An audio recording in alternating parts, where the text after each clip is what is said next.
بسم اللہ الرحمن الرحیم نحمدہ ونصلی علی رسولہ الکریم اما بعد۔ احباب گرامی، آج ہمارا سیرت النبی صلی اللہ علیہ وسلم کورس کا 17واں سبق ہے، اور آج کا 17واں سبق ہم غزوہ تبوک کی روانگی کو پڑھیں گے۔ دیکھیں، جب رسول اللہ صلی اللہ علیہ وسلم 30,000 کا لشکر لے کر تبوک کی طرف روانہ ہوئے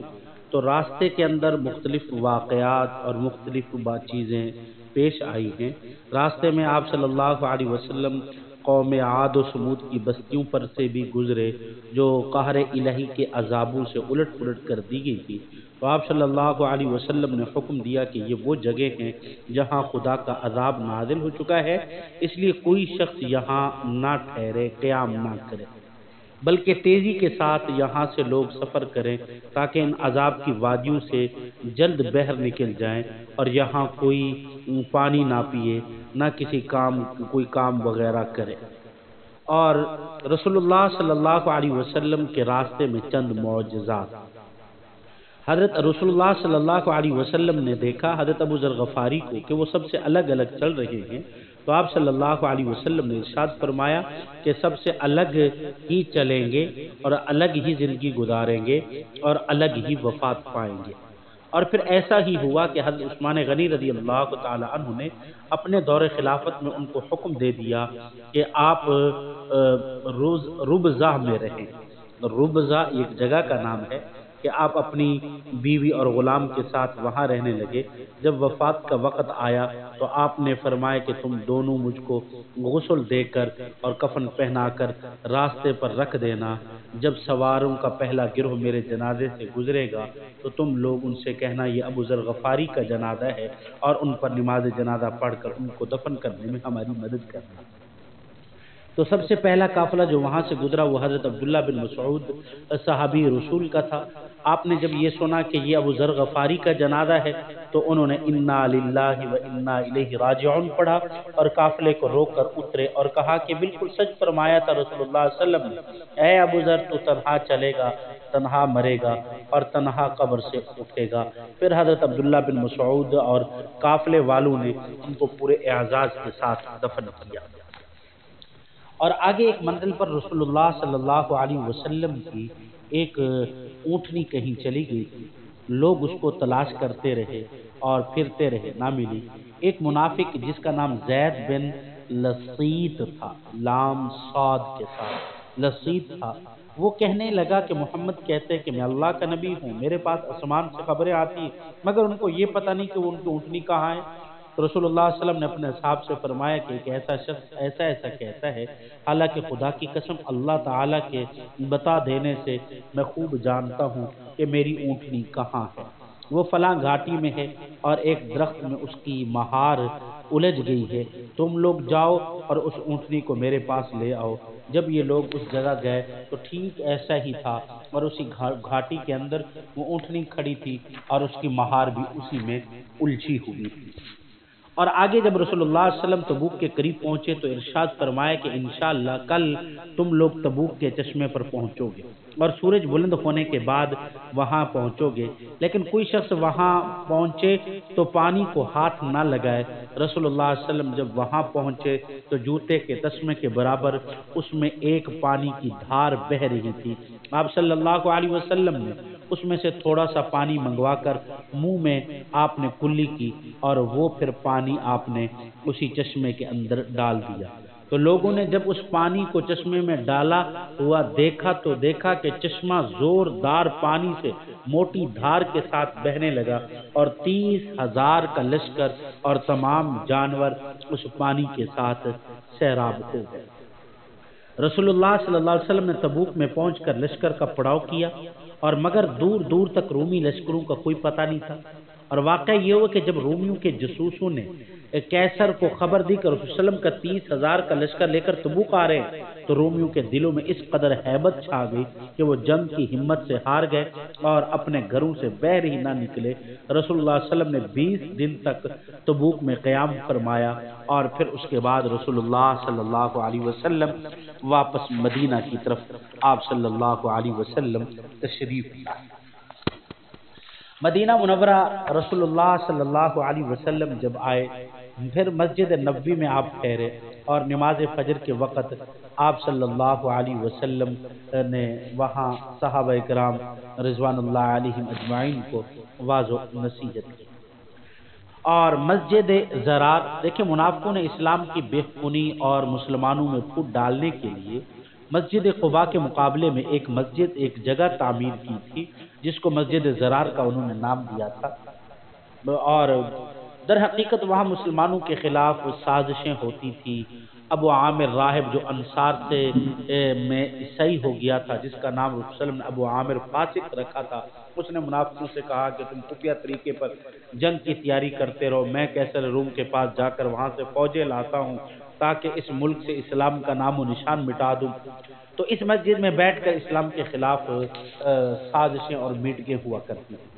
رسول اللہ صلی اللہ علیہ وسلم جب تبوک سے واپس ہونے لگے تو مکار منافقوں کا ایک گروہ آیا اور محض مسلمانوں کو دھوکہ دینے کے لیے آپ کی بارگاہ میں ایک درخواست پیش کی کہ یا رسول اللہ، ہم نے بیماروں اور معذوروں کے لیے ایک مسجد بنی، آپ چل کر اس مرتبہ اس مسجد میں نماز پڑھ دیں تاکہ ہماری یہ مسجد اللہ کی بارگاہ میں قبول ہو جائے۔ آپ نے جواب دیا، اس وقت تو میں جہاد کے لیے گھر سے نکل چکا ہوں، اس وقت تو مجھے اتنا موقع نہیں۔ منافقین نے اصرار کیا، اب مگر آپ صلی اللہ علیہ وسلم نے اس مسجد میں قدم نہیں رکھا۔ جب آپ جنگ تبوک سے واپس آئے تو منافقین کی چال بازیوں، مکاریوں وغیرہ کا ذکر سورۃ توبہ میں بہت سی آیات میں نازل ہوا، اور منافقین کے نفاق اور ان کی اسلام دشمنی جب واضح ہوئی ہے تو اب رسول اللہ صلی اللہ علیہ وسلم نے اس مسجد کو گرانے کا حکم دے دیا ہے، منہدم کرنے کا حکم دے دیا ہے۔ تو حضرت مالک بن دخشم اور حضرت مان بن عدی، حضرت مالک بن دخشم دال خا شین میم دخشم اور حضرت مان بن عدی کو آپ نے حکم دیا کہ اس مسجد کو گرا کر اس میں آگ لگا دی جائے۔ حضرت تو جناب رسول پھر اس کے اندر ایسا ہوا، اس کو آگ لگا دی گئی اور اس کو منہدم کر دیا گیا۔ یوں منافقین کا جو ایک سازش کا ایک گھر تھا، سازش کی جو ایک میٹنگ تھی، وہ بالکل ختم ہو چکی ہے۔ قبیلہ وفد ثقیف، یہ وفد تبوک سے واپسی کے بعد مدینہ میں حاضر ہو کر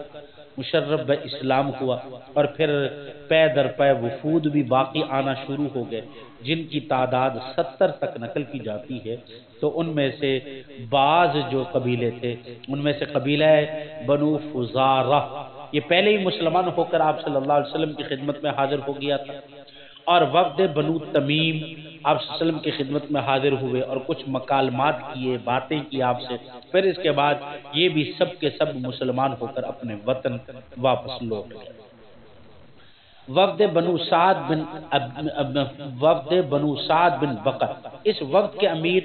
زمام بن ثعلبہ تھے۔ انہوں نے آپ صلی اللہ علیہ وسلم سے بہت سے سوالات کیے، آپ نے سب کے شافی جوابات دیے، اور پوری تحقیق مذہب اور شرع صدر کے بعد یہ مشرف اسلام ہوئے اور اپنی قوم کی طرف واپس ہوئے، اور اپنی قوم کو تبلیغ کی وجہ سے ساری کی ساری قوم کو ان کے امیر زمام بن ثعلبہ نے مسلمان کیا۔ اور وفد بنی عبد القیس، یہ پہلے انصار میں تھے، پہلے یہ نصارہ تھے، انصار نہیں، یہ نصارہ میں سے تھے، تو سب کے سب آپ کی خدمت میں یہ بھی حاضر ہوئے اور یہ بھی اسلام لے آئے، اور آپ نے ضروری امور تعلیم بھی ان کو بتائی اور کچھ تعلیم دی۔ وفد کندہ سورۃ صافات کی ابتدائی آیات سنتے ہی ان کے دلوں کے اندر بھی اسلام کی محبت اور اسلام کی ہیبت گھر کر گئی، اور یہ بھی سارے کے سارے اسلام لے آئے۔ وفد بنو حنیفہ، یہ وفد بھی رسول اللہ صلی اللہ علیہ وسلم کی خدمت میں حاضر ہو کر مسلمان ہوئے، اور ان میں مسلمہ بھی شامل تھا، جو بعد میں نبوت کا دعویٰ کر کے مسلمہ کذاب کے نام سے پکارا گیا۔ محض اس دعوے نبوت کی بنیاد پر صدیق اکبر رضی اللہ تعالیٰ کے زمانہ میں صحابہ کے ہاتھوں اپنے رفقا کے قتل، صحابہ کے ہاتھوں سے اپنے رفقا کے یہ شخص قتل کیا تھا۔ حضرت ابوبکر صدیق رضی اللہ تعالیٰ نے ایک لشکر جرار بھیجا تھا، یہ پہلے مسلمان ہوا اور بعد میں حضرت ابوبکر صدیق کے زمانہ میں اس نے نبوت کا دعویٰ کر دیا تھا۔ آگے ایک وفد ہے، وفد بنی قحطان، یہ بھی سارے کے سارے مسلمان ہو گئے، آپ صلی اللہ علیہ وسلم کے پاس آئے۔ اور اسی طرح ایک وفد ہے، وفد بنی الحارث، ان میں خالد بن ولید بھی تھے جو اپنے رفقا کے ساتھ مسلمان ہوئے۔ اور اسی طرح وفد بنو اسد، وفد بنی محارب، اور وفد حمدان اور غسان، یہ سارے مختلف قبائل عرب ہیں جن کا میں آپ کے سامنے ذکر کر رہا ہوں۔ یہ سارے کے سارے آپ صلی اللہ علیہ وسلم کے پاس حاضر ہوئے اور پھر مسلمان ہو گئے۔ تو یہاں تک یہ 10 ہجری تک آپ صلی اللہ علیہ وسلم کے ساتھ 1 لاکھ سے زیادہ مسلمان لوگ ہو گئے تھے۔ جو لوگ اس حج میں آپ صلی اللہ علیہ وسلم کے ساتھ جو آخری حج تھا، اس حج میں جو شریک ہوئے، ان کی تعداد 1 لاکھ سے بھی بڑھ کر ہوئی تھی۔ انشاءاللہ تعالی اگلے سبق میں پھر ہم دیکھیں حجۃ الوداع کو ذکر کریں گے، کیونکہ 9 ہجری کے اندر جب حج فرض ہوا غزوہ تبوک کے بعد ذوالقعدہ کے مہینہ 9 ہجری میں، تو آپ صلی اللہ علیہ وسلم نے یہاں سیدنا صدیق اکبر رضی اللہ تعالی عنہ کو حج کا امیر بنا کر آپ نے ان کو مکہ معظمہ روانہ فرمایا۔ لیکن آپ صلی اللہ علیہ وسلم نے جو خود اپنا فرض آخری حج کیا وہ حجۃ الوداع ہے، اور وہ 10 ہجری میں ہے، اور آپ صلی اللہ علیہ وسلم کے ساتھ صحابہ کی ایک کثیر جماعت بھی تھی۔ انشاءاللہ تعالی اس کو ہم اگلے سبق میں بیان کریں گے۔ دعا کیجئے کہ اللہ رب العزت ہمیں نیک اعمال کرنے کی توفیق عطا فرمائے۔ وما علینا الا البلاغ۔